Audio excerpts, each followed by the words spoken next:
Hi friends, ഞാൻ ഇന്ന് video ചെയ്യുന്നത് നമുക്ക് ഹാൻഡ് വർക്കിനെ കുറിച്ച് അറിയേണ്ടതായ എല്ലാ കാര്യങ്ങളും പിന്നെ ഹാൻഡ് വർക്ക് ചെയ്യുമ്പോൾ നമുക്ക് എന്തെല്ലാം ശ്രദ്ധിക്കണം എന്നതിനെ കുറിച്ചാണ്. അപ്പോൾ വീഡിയോ നമുക്ക് സ്റ്റാർട്ട് ചെയ്യാം. ഇതിപ്പോൾ ചെറിയ സ്റ്റാൻഡാണ്. ഇതിൽ വെച്ചാണ് ഞാനിപ്പോൾ എല്ലാ വർക്കും ചെയ്യുന്നത്. ഇതാണ് അതിൻ്റെ ഫ്രെയിം. ഇപ്പോൾ പല സൈസിലുള്ള സ്റ്റാൻഡൊക്കെ അവൈലബിൾ ആണ്. ചെറിയ സ്റ്റാൻഡുള്ളവർ ശ്രദ്ധിക്കേണ്ടത്, നമുക്കിപ്പോൾ ചെയ്യേണ്ടത് ഒരു കുർത്തിയുടെ നെക്കിലാണ് വർക്ക് ചെയ്യേണ്ടത്. അപ്പോൾ നമ്മൾ എന്താണ് ചെയ്യേണ്ടത്, നമുക്കതൊന്ന് മാർക്ക് ചെയ്തെടുക്കണം. അതിൻ്റെ കഴുത്ത് റൗണ്ട് നമുക്ക് മാർക്ക് ചെയ്തെടുക്കണം. അപ്പോൾ നമ്മൾ ഈ സാധാ രീതിയിൽ ചോക്കൊക്കെ വെച്ച് മാർക്ക് ചെയ്യുമ്പോൾ എന്തായാലും ചെറിയ ഒരു രീതിയിൽ ഒരു വളവൊക്കെ ചിലപ്പോൾ വരാം. അപ്പോൾ അതില്ലാതിരിക്കാനായിട്ട് നമ്മൾ ഇതുപോലുള്ള കട്ടിയുള്ള ഒരു ഷീറ്റോ കാർഡ്ബോർഡോ ചാർട്ടോ ഒക്കെ എടുത്തിട്ട് അതിൽ നമ്മുടെ ഇവിടെ എടുക്കുന്ന നെക്കിൻ്റെ അകലവും ലെങ്ത്തും അതേപോലെ തന്നെ മാർക്ക് ചെയ്ത് നമ്മൾ ക്യാൻവാസിൽ എങ്ങനെയാണോ കട്ട് ചെയ്യുന്നത് അതുപോലെ തന്നെ കട്ട് ചെയ്തെടുക്കാം. എന്നിട്ട് നമുക്ക് ചെയ്യേണ്ടതായിട്ടുള്ള കുർത്തിയിൽ അതിൻ്റെ സെൻറ്ററിലേക്ക് വെച്ചിട്ട് നമുക്ക് ഇവിടുത്തെ തയ്യൽ തുമ്പും വേണം. ഷോൾഡർ ജോയിൻറ്റ് ചെയ്യാനുള്ളൊരു തയ്യൽ തുമ്പ് ഇപ്പോൾ നമുക്ക് സാധാരണ 1/2 ഇഞ്ചൊക്കെ മതി. ഇതിപ്പോൾ 1 ഇഞ്ചെങ്കിലും ഇടണം. എന്താണ്, നമ്മളിവിടെ ഒരു പീസ് ഒരു മെറ്റീരിയൽ ഇവിടെ വലിയ കാണിയിട്ട് അറ്റാച്ച് ചെയ്ത് വെക്കും. അതെങ്ങനെയാണെന്ന് ഞാൻ പിന്നെ പറഞ്ഞു തരാം. അപ്പോൾ അതിനായിട്ട് നമ്മളിവിടെ ഇത്രയും ഒന്ന് ഇട്ടതിന് ശേഷം നമുക്കിവിടെ ഒന്ന് കറക്റ്റായിട്ട് വരച്ചെടുക്കാം. ഇങ്ങനെ ചെയ്യുമ്പോൾ നമുക്ക് വളരെ പെട്ടെന്ന് ഇത് മാർക്ക് ചെയ്തെടുക്കാൻ പറ്റും. പിന്നെ നമ്മൾ ശ്രദ്ധിക്കേണ്ട, നമ്മൾ സ്റ്റാൻഡിൽ വെച്ചതിന് ശേഷം ഇതുപോലെ ബോർഡ് വെച്ചിട്ട് അല്ലാതെ തന്നെ ആയാലും നെക്ക് മാർക്ക് ചെയ്തെടുക്കരുത്. അപ്പോൾ എന്താണ്, നമ്മൾ ഈ സ്റ്റാൻഡിൽ ഇങ്ങനെ ടൈറ്റായി നിൽക്കുമ്പോൾ ചെറുതായിട്ടൊന്ന് വലിഞ്ഞൊക്കെ നിൽക്കുമ്പോൾ ആ കഴുത്തിൻ്റെ അളവിൽ വ്യത്യാസം വരും. അപ്പോൾ അതിന് മുന്നേ ആയിട്ട് തന്നെ നമ്മൾ ഇത് അളവ് കറക്റ്റ് എടുത്തതിന് ശേഷം മാത്രമാണ് നമ്മൾ സ്റ്റാൻഡിലേക്ക് വെക്കേണ്ടത്. ഞാനിപ്പോൾ ആ മെറ്റീരിയൽ ചെയ്യുന്നതിനെക്കാട്ടി നിങ്ങൾക്ക് ഇതിൽ പറഞ്ഞു തരാം. അതാകുമ്പോൾ നിങ്ങൾക്ക് കുറച്ചുകൂടി മനസ്സിലാവും. ഇതിപ്പോൾ ഞാൻ ഒരു നെക്ക് ചെയ്ത് വെച്ചേക്കുകയാണ്. ഇതിപ്പോൾ ബ്ലൗസിൻ്റെ ഫ്രണ്ട് നെക്കാണ്. അത് ഞാൻ കറക്റ്റ് ഇതേപോലെ ഒരു ബോർഡ് വെട്ടിയിട്ട് അതിൽ അടയാളപ്പെടുത്തിയിട്ടാണ് ഇവിടെ ഇങ്ങനെ വരച്ചെടുക്കുന്നത്. അപ്പോൾ നമുക്കിതിപ്പോൾ ബ്ലൗസിൻ്റെയൊക്കെ വരുമ്പോൾ 1 മീറ്റർ മെറ്റീരിയലായിരിക്കും നമുക്ക് കിട്ടുന്നത്. അപ്പോൾ നമുക്കിത് ഇവിടെ കുറച്ചുകൂടെ ഇട്ട് അധികം ചെയ്യാനൊന്നും ചിലപ്പോൾ പറ്റിയെന്ന് വരില്ല. അപ്പോൾ ഇവിടെ എന്തോന്ന് ചെയ്യും, നമ്മൾ അതിന് വേണ്ടിയാണ് ഈ ഒരു കട്ട് പീസ് എടുത്തിട്ട് ഇവിടെ ഇങ്ങനെ സ്റ്റിച്ച് ചെയ്തെടുക്കും. അല്ലെങ്കിൽ നമ്മളിത് ഫ്രെയിമിൽ വെക്കുമ്പോൾ അത് ശരിയായ രീതിയിൽ ഇരിക്കില്ല. കണ്ടോ, നമ്മൾ ഇതുപോലെ ഫ്രെയിമിൽ വെക്കുമ്പോൾ ഇതേപോലെ ആയിരിക്കും, ഇതേപോലെ ലൂസിലായിരിക്കും കിടക്കുന്നത്. നമ്മൾ എത്ര ടൈറ്റ് ചെയ്ത് വെച്ചാലും നല്ല പെർഫെക്ഷൻ കിട്ടില്ല. ഇങ്ങനെ നിൽക്കും. അപ്പോൾ നമുക്ക് എന്തായാലും ഇത് നല്ല രീതിക്ക് ചെയ്തെടുക്കാനും പറ്റത്തില്ല. അപ്പോൾ നമ്മൾ ഇവിടെ ആയിരുന്നു നമുക്ക് എത്രയാണോ ഫ്രെയിമിനകത്ത് കവർ ചെയ്ത് നിൽക്കേണ്ട ഭാഗം, ആ ഭാഗത്തേക്ക് ഇതുപോലുള്ള ഒരു പീസ് വെച്ച് ഇങ്ങനെ നമുക്ക് അറ്റാച്ച് ചെയ്തെടുക്കുമ്പോൾ നമ്മുടെ ഫ്രെയിമിൽ ഇത് കവർ ചെയ്ത് നിൽക്കും. മാറ്റരുത്. സ്ലീവ് അറ്റാച്ച് ചെയ്യാനായിട്ട് നമ്മൾ കൈക്കുഴി എടുക്കില്ലേ, ആ ഭാഗം നമ്മൾ വെട്ടി മാറ്റരുത്.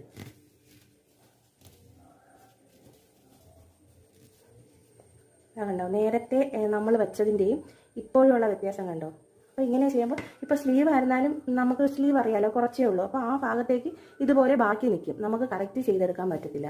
അപ്പോൾ സ്ലീവിൻ്റെ എൻഡിലും തയ്യൽ തുമ്പ് ഇട്ടിട്ട് നമ്മൾ വർക്ക് ചെയ്യുന്നതിൻ്റെ അടുത്ത് ഇതേപോലെ, അതും ഞാൻ ഇപ്പോൾ സ്ലീവ് എങ്ങനെയാണ് ചെയ്തതെന്ന് കാണിച്ചു തരാം. ഇതിപ്പോൾ ഞാൻ സ്ലീവ് സ്റ്റിച്ച് ചെയ്തെടുത്തിട്ടുണ്ട്. അപ്പോൾ ഇതേപോലെയാണ് സ്ലീവിൻ്റെ എൻഡ് വരുമ്പോൾ ഇവിടെ നിന്ന് നമുക്ക് ഒരു 1/2 ഇഞ്ചോ 1 ഇഞ്ചോ തയ്യൽ തുമ്പ് നമുക്കിടാം. എന്തിനാണ്, ഈ ഒരു മെറ്റീരിയൽ നമുക്ക് അവിടെ സ്റ്റിച്ച് ചെയ്ത് കൊടുക്കാനായിട്ട്. അതിനുശേഷം ഇപ്പോൾ സ്ലീവ് ഇത്രയേ ഉള്ളൂ, നമുക്ക് കറക്റ്റ് അഡ്ജസ്റ്റ് ചെയ്തേ സ്ലീവ് വെട്ടിയെടുക്കാൻ പറ്റൂ. എങ്കിൽ നമുക്ക് ഇതേപോലെ വെട്ടിയെടുത്തിട്ട് ഇതിൻ്റെ 4 സൈഡിലും ഇതേപോലത്തെ പീസ് നമുക്ക് വെച്ച് കൊടുക്കാം. അപ്പോൾ ഇത് കറക്റ്റ് ഈ ഫ്രെയിമിൽ കവർ ചെയ്ത് നിൽക്കും. പിന്നെ നമ്മൾ ശ്രദ്ധിക്കേണ്ടത്, ഞാനിപ്പോൾ വർക്ക് ചെയ്യുമ്പോൾ ഞാൻ ഈ സെറി ത്രെഡ് ഉപയോഗിച്ചാണ് വർക്ക് ചെയ്യുന്നത്. നൂലിനെക്കാട്ടി നമുക്ക് ഏറ്റവും പെട്ടെന്ന് ചെയ്യാൻ പറ്റുന്നത് സെറി ത്രെഡാണ്. ഇത് തന്നെ 2 ടൈപ്പ് ഉണ്ട്, പല ടൈപ്പ് കാണും. എനിക്കറിയാവുന്നത് നമ്മളൊന്നിങ്ങനെ പൊട്ടിക്കുമ്പോൾ ചിലതിലിങ്ങനെ നൂലായിരിക്കും വരുന്നത്, ചിലതിൽ നമ്മളിങ്ങനെ പൊട്ടിക്കുമ്പോൾ അതിനകത്ത് കങ്കൂസായിരിക്കും. പിന്നെ കങ്കൂസ് ആണെങ്കിൽ നമ്മളിങ്ങനെ വർക്ക് ചെയ്തെടുക്കുമ്പോൾ അത് വലിഞ്ഞ് മുറുകാനായിട്ട് പാടാണ്. നൂലാകുമ്പോൾ അങ്ങനെ ഒരു പ്രശ്നം വരുന്നില്ല. ഇതാണ് ഞാൻ വർക്ക് ചെയ്യാനായിട്ട് എടുക്കുന്ന നീഡിൽ 14.0.5 mm. ഇത് വെച്ചിട്ടാണ് ഞാൻ വർക്ക് ചെയ്യുന്നത്. ഇതിൻ്റെ അല്ലാതെ സാധാ ചെറിയ ഇതിലിപ്പോൾ ഒരു 3-4 ബീഡ്സൊക്കെ കയറും. ഇതൊന്നും സാധാ ഒരു ചെറിയ നീഡിലുണ്ട്. പക്ഷേ എനിക്ക് അത് വെച്ച് ചെയ്യാൻ പറ്റത്തില്ല, ഞാൻ ഇത് വെച്ചാണ് ചെയ്യുന്നത്. ഇതാണ് നമുക്ക് പെട്ടെന്ന് ചെയ്തെടുക്കാൻ പറ്റുന്നത്. പിന്നെ നമ്മൾ ശ്രദ്ധിക്കേണ്ടത്, ഇപ്പോൾ ആര്യ വർക്കായിരുന്നാലും നമ്മൾ സൂചി നൂല് ഉപയോഗിച്ച് ചെയ്യുന്നതായിരുന്നാലും നമ്മൾ എപ്പോഴും ഓരോ മുട്ട് വെച്ച് ചെയ്യുന്നതായിരിക്കും നമുക്ക് നല്ല ഭംഗിയായിട്ടിരിക്കുന്നത്. ഇപ്പോൾ സൂചി നൂല് നമ്മൾ എടുത്തിട്ട് അതിലിപ്പോൾ 2-3 മുട്ടൊക്കെ കൊരുത്ത് ഇങ്ങനെ വെച്ചിട്ട് വീണ്ടും ആ 3 മുത്ത് കൊരുത്തിട്ട് നമ്മളിങ്ങനെ സ്റ്റാൻഡിൽ വെച്ചേക്കുമ്പോൾ അത് നന്നായിട്ടിരിക്കും. പക്ഷെ നമ്മൾ അത് എടുത്ത് ഉപയോഗിക്കാൻ തുടങ്ങുമ്പോഴായിരിക്കും അതിങ്ങനെ ചെറുതായിട്ട് ഇങ്ങനെ തൂങ്ങി വരും. ഇതിപ്പോൾ ആര്യ വർക്കാണ്, ഇതങ്ങനെ തൂങ്ങിയൊന്നും വരത്തില്ല. പക്ഷേ ആര്യ വർക്കും നമ്മളിവിടെ ഒന്നിൽ കൂടുതൽ മുത്ത് വെച്ചാൽ അതേ പ്രശ്നം തന്നെ വരും. അപ്പോൾ അതുകൂടി ഒന്ന് ശ്രദ്ധിക്കണം. നമ്മൾ സ്റ്റിച്ച് ചെയ്യുമ്പോൾ ശ്രദ്ധിക്കേണ്ട കാര്യം എന്താണെന്ന്, വർക്ക് ചെയ്യുന്ന മെറ്റീരിയലിൽ നമ്മൾ ലൈനിങ് ഇടുന്നതായിരിക്കും നല്ലത്. ലൈനിങ് ഇടാതെ, ഞാൻ ഇതുവരെ ലൈനിങ് ഇടാതെ ചെയ്തിട്ടില്ല. ലൈനിങ് ഇടുന്നതാണ് നമുക്ക് ഏറ്റവും നല്ലത്. അപ്പോൾ ലൈനിങ് ഇടുമ്പോൾ നമ്മൾ ശ്രദ്ധിക്കേണ്ടത് എന്താണ്, ഇതെങ്ങനെ സ്റ്റിച്ച് ചെയ്യുമെന്ന്. നമ്മൾ ആ കറക്റ്റ് നമ്മളൊരു ലൈൻ വരച്ചാണ് ഇവിടെ ഒരു കാർഡ്ബോർഡിൽ എടുത്തിട്ട് നമ്മളൊരു ലൈൻ വരച്ചു, അതേ ലൈനിൽ കൂടിയാണ് നമ്മൾ ഫസ്റ്റ് ബീഡ്സ് വെച്ച് പോകുന്നത്. നമ്മുടെ വർക്ക് ചെയ്യുന്ന ഏത് മോഡലാണോ ആ ഒരു തുടക്കം ആ ലൈനിൽ കൂടി തന്നെ ആയിരിക്കണം. അതേപോലെ തന്നെ നമ്മൾ സ്റ്റിച്ച് ചെയ്യുമ്പോൾ ശ്രദ്ധിക്കേണ്ടത് സിംഗിൾ ഫൂട്ട് ഉപയോഗിച്ച് വേണം ഇവിടെ സ്റ്റിച്ച് ചെയ്തെടുക്കാനായിട്ട്.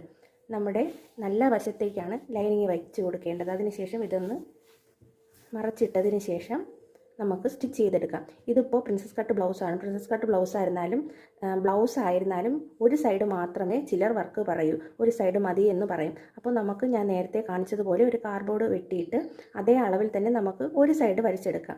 ഈ സൈഡ് നമുക്ക് എന്താണ് ചെയ്യേണ്ടത്, പെട്ടെന്ന് ചെയ്യാനായിട്ട് നമ്മൾ ഇതിൻ്റെ നെക്ക് അകലം എത്രയാണോ അതിവിടെ എടുക്കണം. എടുത്തതിന് ശേഷം ഇത് വർക്ക് ചെയ്യാത്ത ഭാഗത്തേക്ക് ഇതുപോലെ നമ്മൾ മറിച്ചിടണം. ഇട്ടതിന് ശേഷം നമ്മൾ ഈ വർക്ക് ചെയ്തേക്കുന്ന ആ ഒരു ലൈൻ ഇവിടെ പ്രസ് ചെയ്യുമ്പോൾ നമുക്കറിയാൻ പറ്റും. ആ ഒരു ലൈനിൽ കൂടി ഇതേപോലെ കറക്റ്റായിട്ടൊന്ന് മാർക്ക് ചെയ്തെടുക്കാം. ലൈനിങ് പീസിലല്ല, ഈ വർക്ക് ചെയ്ത മെറ്റീരിയലിലാണ് മാർക്ക് ചെയ്തെടുക്കേണ്ടത്. അതിനുശേഷം ഇതേപോലെ വെച്ചിട്ട് നമുക്ക് നെക്ക് സ്റ്റിച്ച് ചെയ്തെടുക്കാം. ഇതാകുമ്പോൾ നമ്മുടെ നെക്ക് കറക്റ്റായിട്ട് തന്നെ വരും. ഇതുകൂടി ഒന്ന് ശ്രദ്ധിക്കണം. അപ്പോൾ എൻ്റെ വീഡിയോ എല്ലാവർക്കും ഇഷ്ടമായെന്ന് കരുതുന്നു. വീഡിയോ ഇഷ്ടമായി ലൈക്ക് ചെയ്യാനും സബ്സ്ക്രൈബ് ചെയ്യാനും ഷെയർ ചെയ്യാനും മറക്കരുത്. Thank you friends.